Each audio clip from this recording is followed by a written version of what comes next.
Hi everyone! Perry Tapales here, your OVI Master. And nandito tayo ulit sa OVI's Frequently Asked Questions. Ano nga ba ang burial assistance?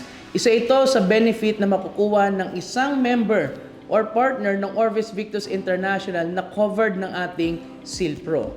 Kapag ang isang tao ay pumanaw or nawala gawa ng aksidente, automatic siyang magka-qualify sa ating burial assistance. Kapag ikaw ay naka-bronze, meron kang up to 25,000 burial assistance.